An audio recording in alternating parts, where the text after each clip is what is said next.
Well, I didn't bring my chair, as I have been doing as we worked our way through 1 Samuel. That's going to make you think it's a short passage, so that's good. You can think that. It's the story of David and Goliath, so you know it. So you're familiar with it already, but let's hear it once again. As we've heard about God abiding with us, as Wayne just sang, and the strength of God is stronger than our strength, and God doing His works in us. This is God doing His works in the world through a shepherd named David. 1 Samuel beginning in chapter 17, beginning in verse 1. Now the Philistines gathered their forces for war and assembled at Soko in Judah. They pitched camp at Ephes-dammim between Soko and Azekah. Saul and the Israelites assembled and camped in the valley of Elah and drew up their battle line to meet the Philistines. The Philistines occupied one hill and the Israelites another with the valley between them. A champion named Goliath, who was from Gath, came out of the Philistine camp. His height was 6 cubits and a span. He had a bronze helmet on his head and wore a coat of scale armor of bronze weighing 5,000 shekels. On his legs he wore bronze greaves, and a bronze javelin was slung on his back. His spear shaft was like a weaver's rod, and its iron point weighed 600 shekels. His shield bearer went ahead of him. Goliath stood and shouted to the ranks of Israel, "Why do you come out and line up for battle? Am I not a Philistine? And are you not the servants of Saul? Choose a man and have him come down to me. If he is able to fight and kill me, we will become your subjects. But if I overcome him and kill him, you will become our subjects and serve us." Then the Philistine said, "This day I defy the armies of Israel. Give me a man and let us fight each other." On hearing the Philistines' words, Saul and all the Israelites were dismayed and terrified. Now David was the son of an Ephrathite named Jesse, who was from Bethlehem in Judah. Jesse had 8 sons, and in Saul's time he was very old. Jesse's 3 oldest sons had followed Saul to the war. The firstborn was Eliab, the second Abinadab, and the third Shammah. David was the youngest. The 3 oldest followed Saul, but David went back and forth from Saul to tend his father's sheep at Bethlehem. For 40 days the Philistine came forward every morning and evening and took his stand. Now Jesse said to his son David, "Take this ephah of roasted grain and these 10 loaves of bread for your brothers, and hurry to their camp. Take along these 10 cheeses to the commander of their unit. See how your brothers are, and bring back some assurance from them." There was Saul and all the men of Israel in the valley of Elah, fighting against the Philistines. Early in the morning, David left the flock in the care of a shepherd, loaded up, and set out as Jesse had directed. He reached the camp as the army was going out to its battle positions, shouting the war cry.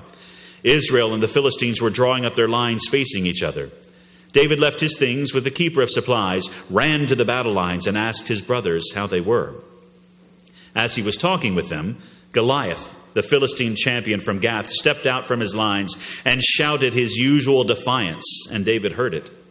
Whenever the Israelites saw the man, they all fled from him in great fear. Now the Israelites had been saying, "Do you see how this man keeps coming out? He comes out to defy Israel. The king will give great wealth to the man who kills him. He will also give him his daughter in marriage and will exempt his family from taxes in Israel." David asked the men standing near him, "What will be done for the man who kills this Philistine and removes this disgrace from Israel? Who is this uncircumcised Philistine that he should defy the armies of the living God?" They repeated to him what they had been saying and told him, "This is what will be done for the man who kills him." When Eliab, David's oldest brother, heard him speaking with the men, he burned with anger at him and asked, "Why have you come down here? And with whom did you leave those few sheep in the wilderness? I know how conceited you are and how wicked your heart is. You came down only to watch the battle." "Now what have I done?" said David. "Can't I even speak?" He then turned away to someone else and brought up the same matter, and the men answered him as before. What David said was overheard and reported to Saul, and Saul sent for him. David said to Saul, "Let no one lose heart on account of this Philistine. Your servant will go and fight him." Saul replied, "You are not able to go out against this Philistine and fight him. You are only a young man, and he has been a warrior from his youth." But David said to Saul, "Your servant has been keeping his father's sheep. When a lion or a bear came and carried off a sheep from the flock, I went after it, struck it, and rescued the sheep from its mouth. When it turned on me, I seized it by its hair, struck it, and killed it. Your servant has killed both the lion and the bear. This uncircumcised Philistine will be like one of them, because he has defied the armies of the living God. The Lord who rescued me from the paw of the lion and the paw of the bear will rescue me from the hand of this Philistine." Saul said to David, "Go, and the Lord be with you." Then Saul dressed David in his own tunic. He put a coat of armor on him and a bronze helmet on his head. David fastened on his sword over the tunic and tried walking around because he was not used to them. "I cannot go in these," he said to Saul, "because I am not used to them." So he took them off. Then he took his staff in his hand, chose 5 smooth stones from the stream, put them in the pouch of his shepherd's bag, and with his sling in his hand, approached the Philistine. Meanwhile, the Philistine, with his shield bearer in front of him, kept coming closer to David. He looked David over and saw that he was little more than a boy, glowing with health and handsome, and he despised him. He said to David, "Am I a dog that you come at me with sticks?" And the Philistine cursed David by his gods. "Come here," he said, "and I'll give your flesh to the birds and the wild animals." David said to the Philistine, "You come against me with sword and spear and javelin, but I come against you in the name of the Lord Almighty, the God of the armies of Israel, whom you have defied.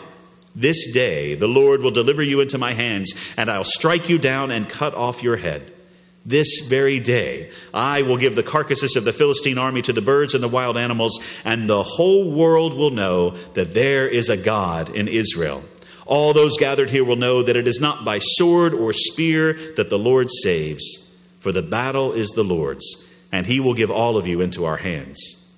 As the Philistine moved closer to attack him, David ran quickly toward the battle line to meet him. Reaching into his bag and taking out a stone, he slung it and struck the Philistine on the forehead. The stone sank into his forehead, and he fell face down on the ground. So David triumphed over the Philistine with a sling and a stone. Without a sword in his hand, he struck down the Philistine and killed him. David ran and stood over him. He took hold of the Philistine's sword and drew it from the sheath. After he killed him, he cut off his head with the sword. When the Philistines saw that their hero was dead, they turned and ran. Then the men of Israel and Judah surged forward with a shout and pursued the Philistines to the entrance of Gath and to the gates of Ekron. Their dead were strewn along the Sha'araim road to Gath and Ekron. When the Israelites returned from chasing the Philistines, they plundered their camp. David took the Philistine's head and brought it to Jerusalem. He put the Philistine's weapons in his own tent. As Saul watched David going out to meet the Philistine, he said to Abner, commander of the army, "Abner, whose son is that young man?" Abner replied, "As surely as you live, your majesty, I don't know." The king said, "Find out whose son this young man is." As soon as David returned from killing the Philistine, Abner took him and brought him before Saul, with David still holding the Philistine's head. "Whose son are you, young man?" Saul asked him. David said, "I am the son of your servant Jesse of Bethlehem." After David had finished talking with Saul, Jonathan, Saul's son, became one in spirit with David, and he loved him as himself. From that day Saul kept David with him and did not let him return home to his family. And Jonathan made a covenant with David because he loved him as himself. Jonathan took off the robe he was wearing and gave it to David along with his tunic and even his sword, his bow, and his belt. Whatever mission Saul sent him on, David was so successful that Saul gave him a high rank in the army. This pleased all the troops and Saul's officers as well. When the men were returning home after David had killed the Philistine, the women came out from all the towns of Israel to meet King Saul with singing and dancing, with joyful songs and with timbrels and lyres. As they danced, they sang, "Saul has slain his thousands and David his tens of thousands." Saul was very angry. This refrain displeased him greatly. "They have credited David with tens of thousands," he thought, "but me with only thousands. What more can he get but the kingdom?" And from that time on, Saul kept a close eye on David. This is the word of the Lord. Thanks be to God. Well, we're just all in big trouble today. I was told back in North Carolina that if I took a week off, I doubled the sermon time the next time, which is not true. I may have doubled the content of the sermon, but I didn't take any longer than usual. And now I've been away for 2 Sundays, and we get David and Goliath, and there are just a million things I want to tell you. So I'm going to stick to my notes best I can and see where we get ourselves here. Because I know the table's waiting for us. We got to come to the table this morning. It is prepared and waiting for us. David and Goliath, we know the story. This story is so powerful and has become so famous that even someone who's never darkened the door of a church would know what you meant if you said that was a David versus Goliath struggle. They would know that you meant some underdog, some unlikely person had pulled something off that was unexpected and against the odds. It hits us at a very deep level. The little guy triumphing over the great and evil giant whom everyone expected to win. We love the underdog stories. It's powerful with us. And that's part of why this resonates down through the ages. No one expected David to win. Some people now say they did, but we'll talk about that as we go along. Whether it's basketball, football, soccer, tennis, if I'm watching something and I don't have a team or if I don't have a favorite, I'm going to pull for the underdog, almost always. When Christian and I are watching something together, he likes to decide who are we rooting for. And it doesn't matter to him whether we root for the same team or not. He's happy to cheer against me. But I tell him usually, I'm cheering for this person. Well, why? Well, because they're the underdog. They're not expected to win. Unless it's my team. And then, of course, I cheer for my teams all the time. I learned that from my father. I remember my father saying, well, we pull for the underdog because they're not supposed to win. And we want to see if they can win. And that appeals to us. It appeals to something really deep within us. I didn't have to learn it. I think I would have felt this way more or less all along the way. We'll even stretch what makes an underdog to make it seem like it's unbalanced odds and our person is the one that we most want to win, the one we want to watch. Right this minute, on the grass lawns at Wimbledon, there is what may be an epic battle happening for the tennis championship this morning. It's number 1 against number 2, the number 1 and number 2 seeds. These guys are pretty even this year. Djokovic has won 5 times. Federer has won 4 times. They're pretty evenly matched. Federer has won 7 times at Wimbledon and Djokovic 2. But I bet there will be people saying, I wonder if Federer can pull this off because he's not the favorite. He's the greatest player who's ever played the game of tennis, but he's not the favorite today. That's a very interesting thing. So at least it's an epic battle, and some may even try to cast it as an underdog story, which is, of course, ridiculous.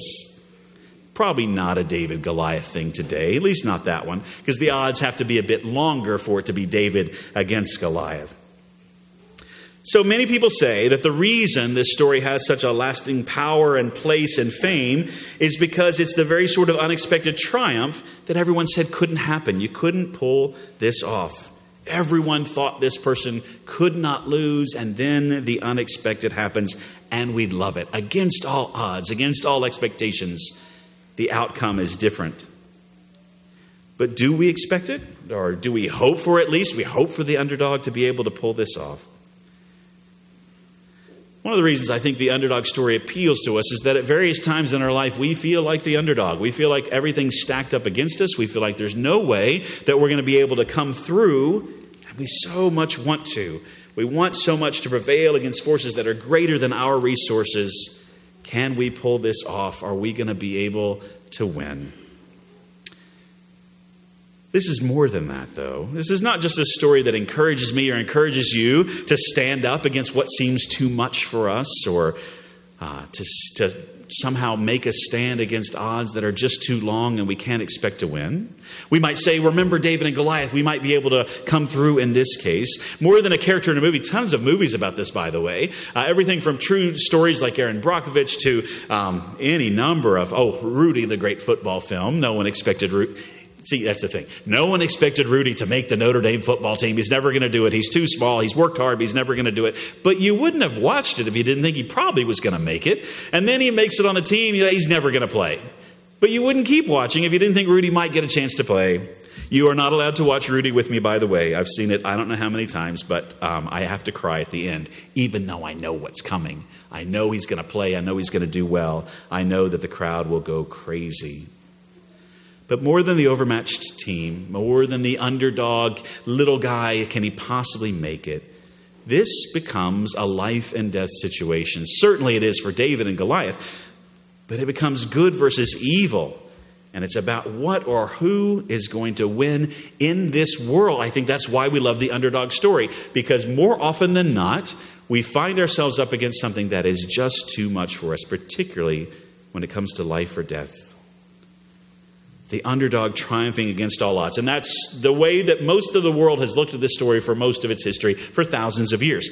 However, There are another group of people thinking very differently about the David versus Goliath story, and even their take on things won't be unfamiliar to you either. But two different people in our congregation have brought this one author to my attention over the last couple of years. But there's this guy named Malcolm Gladwell, and he's not an historian, he is not a logician, He's a writer. He's a staff writer at the New Yorker. But he has a very interesting take on David and Goliath. This book is called David and Goliath, Underdogs, Misfits, and the Art of Battling Giants.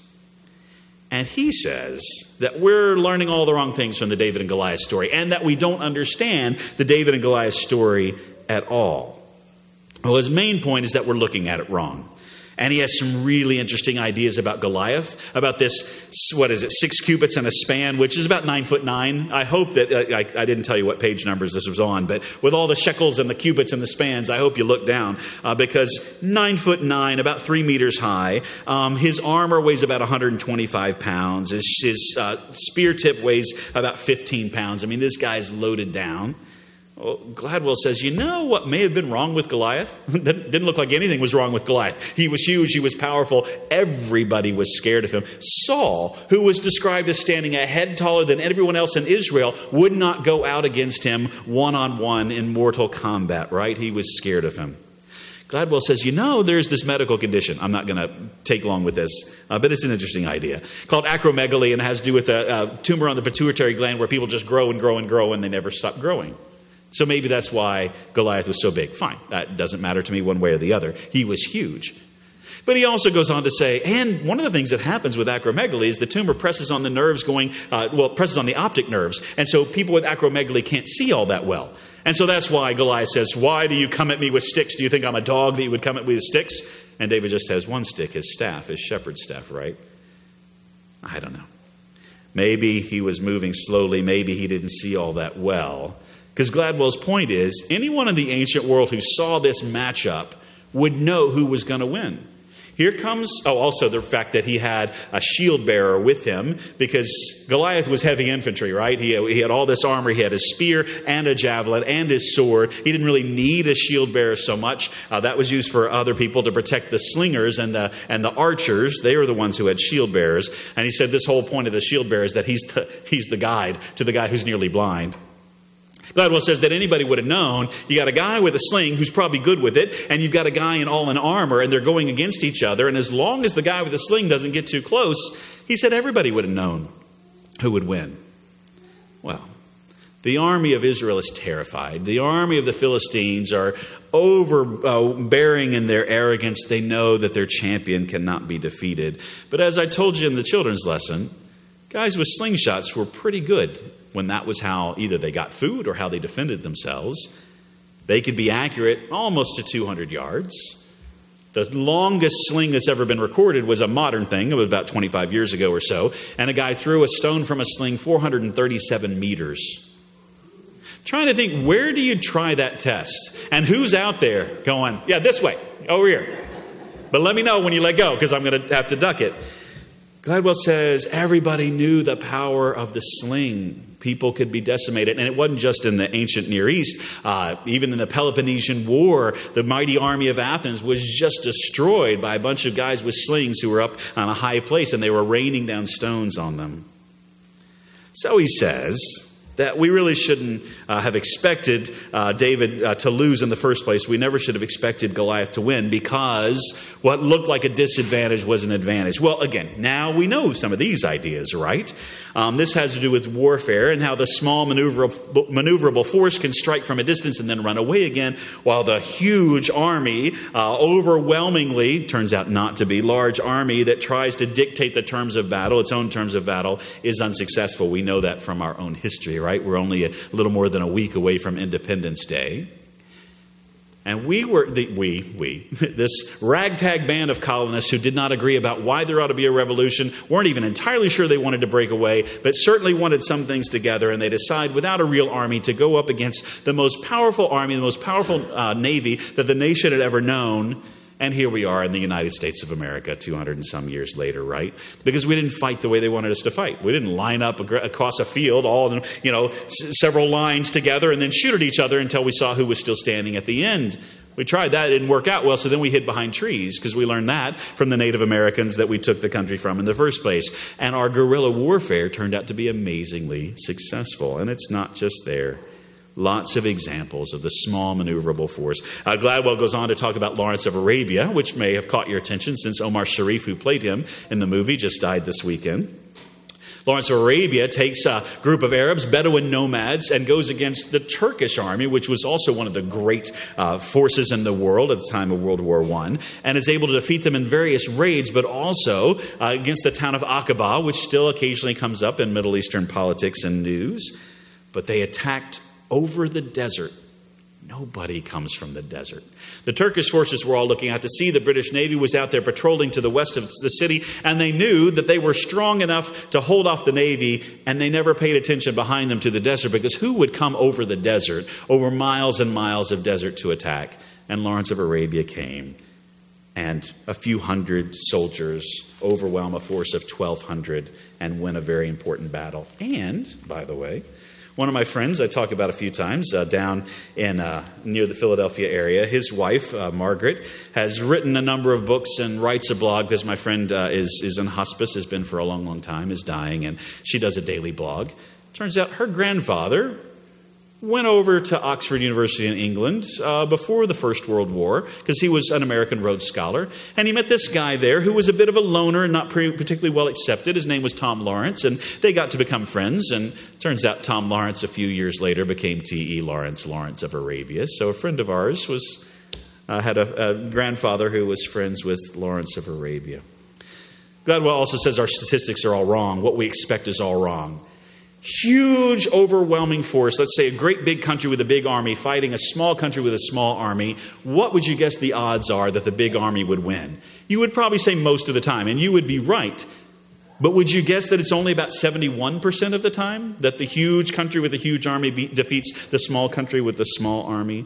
And if the small country and small army uses unconventional tactics, guerrilla warfare, fast, small, maneuverable units, they end up winning. The weaker army ends up winning 64% of the time. The smaller guy, the underdogs, win a lot of the time. Gladwell's point is we get it all wrong. We don't know what are advantages and what are disadvantages. And I did say we once upon a time knew this. Time of the Revolution, we knew that was the only way we could win. Nowadays, we try to do it with overwhelming force, and that doesn't always work.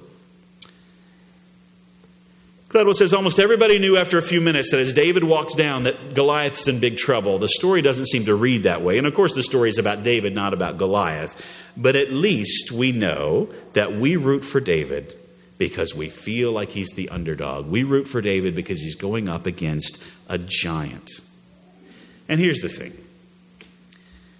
What we see Israel, what we and Israel and others misunderstand is not the way that David's strategy and weaponry was superior to Goliath's. I appreciate a lot of things in this book, and actually I do recommend it to you. It's got interesting stories and interesting strategies for life, but I think also doesn't get to the heart of the matter. Not the underdog story where the guy you didn't expect to win wins, and therefore we're encouraged because we might do that. That's not the point of the story, I'm pretty sure.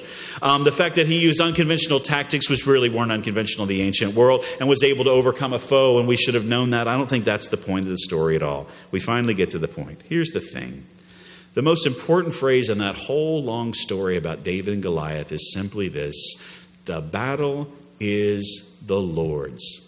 God told the people that over and over and over again. They're making their way through the desert and the wilderness. They're trying to get to the promised land. They keep having battle after battle. When they allow God to fight the battle for them rather than taking things into their own hands, they win. When they say, you know what, I think we ought to go attack these people. Should we inquire of the Lord? No, let's just go do it. We're pretty strong. We just won the last battle. They get destroyed.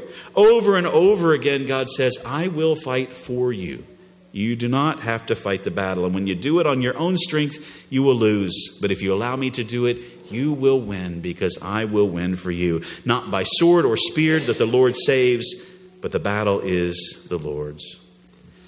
David wins not by his strategy and not by his cunning. He won because his whole motivation was, as he put it, to remove this disgrace from Israel. And you can't tell whether he's talking about Goliath or the fact that the armies of the living God are terrified by this one giant. But there was a disgrace he wanted to remove, but more importantly, he wanted to magnify God's great name. The glory of the Lord was his motivation. Will no one go out there and say, the Lord can do this. The Lord can win this battle, though it looks unexpected. It looks like it's against all odds.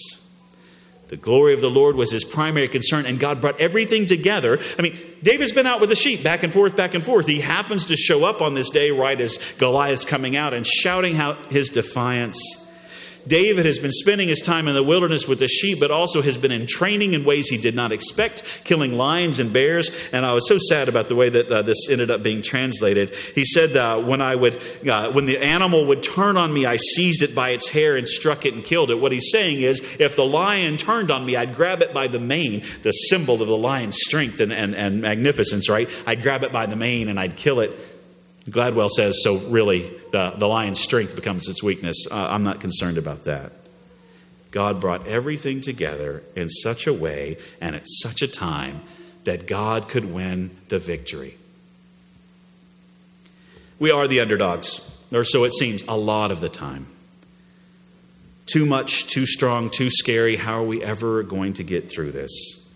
But when we're battling giants, whatever giants it may be, and you can use the guidelines in this book, but let me just tell you this. The key is to turn this battle over to the Lord of hosts.